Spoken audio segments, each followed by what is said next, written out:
Hallelujah, সবাইকে জয় যিশু। ঈশ্বর গর্ব রোজ যেমন রুটিন অনুসারে আশীর্বাদের বাক্য আশীর্বাদের প্রার্থনা নিয়ে আসি। আজকে প্রভু সুযোগ করে জন্য প্রভুকে অসংখ্য ধন্যবাদ করি। তো আমি প্রার্থনাতে যাব। সর্বশক্তিমান ঈশ্বর পিতা, তোমার মহানামে ধন্যবাদ করি। পিতা স্বর্গ পিতা সিংহাসন পিতার বাদ তোমার চরণ দিল প্রভু, তোমার দাস আমি প্রার্থনা করছি প্রভু। প্রত্যেকটা সন্তানের ক্ষেত্রে পেতে যেমন তারা পজিটিভের বাক্য শুনছি পেতে ইউটিউবের মধ্যে ফেসবুকের মধ্যে তার প্রতি মহাম আশীর্বাদ তুমি কৃপা করবে দেখো। তোমার বাক্য বলছি পেতে আইতে বাক্য ছিল, বাক্য পিতা পরামর্শ সমস্ত সৃষ্টি করে তুমি সৃষ্টিকর্তা মালিক প্রভু।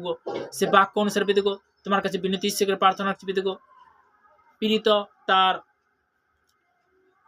20 অধ্যায় তার 21 পদে প্রভু তোমার বাক্য বলছ ঈশ্বরের প্রতি মন পরিবর্তন এবং আমাদের প্রভু যিশুর প্রতি বিশ্বাস বিষয়ে জিহুদি ও গৃহদের নিকটে সাক্ষ্য দেওয়া আসিতেছি। হালেলুয়া। পিতাগো সর্বদা পিতাগো তারা যেন সাক্ষ্য হিসাবে পিতাগো তারা যেন তোমার কাছে আসতে পারে।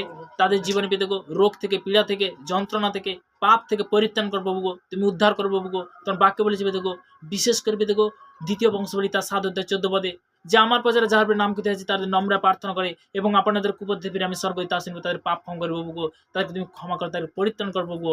যে শুনছে তাদের জীবনে গুড নিউজ আসছে ঈশ্বরমতে, যে নতুন কি পুরনো জন প্রত্যেকটা সন্তানের জীবনে যারা আমি দেখতে পাচ্ছি ঈশ্বরমতে অনেক সন্তানের প্রার্থনা লেভেল বাড়ছে ঈশ্বরমতে, উজ্জ্বলা হচ্ছে ঈশ্বরমতে। এদিকে যে সব সন্তানরা ভারতবর্ষের বিভিন্ন প্রান্তে দেশ বিদেশের মধ্যে যারা গভর্নমেন্টের মধ্যে কাজের মধ্যে তাদেরকে ব্লাড কভার করতে তাদের সুরক্ষিত রাখবে দেখো। আমার ভারতবর্ষ মন্ত্রী থেকে প্রশাসন থেকে আমি সবার জন্য প্রার্থনা করছি ব্লাড কভার করে তুমি সুরক্ষিত রাখবে দেখো। সে 28টা দেশকে তুমি রক্ষা করো প্রভুকে সর্বদা ইন্ডিয়ান সৈনিকের জন্য প্রার্থনা করছি দেখো, তারাও সেবা করছি দেখো, তার জন্য প্রার্থনা তাদেরকে দীর্ঘ তুমি আশীর্বাদে পরিণত করো প্রভুকে সর্বদা এই প্রার্থনা নাসরতে প্রভু যীশু খ্রিস্টের নাম থেকে চালাও। Amen amen. সবাইকে জয় যীশু।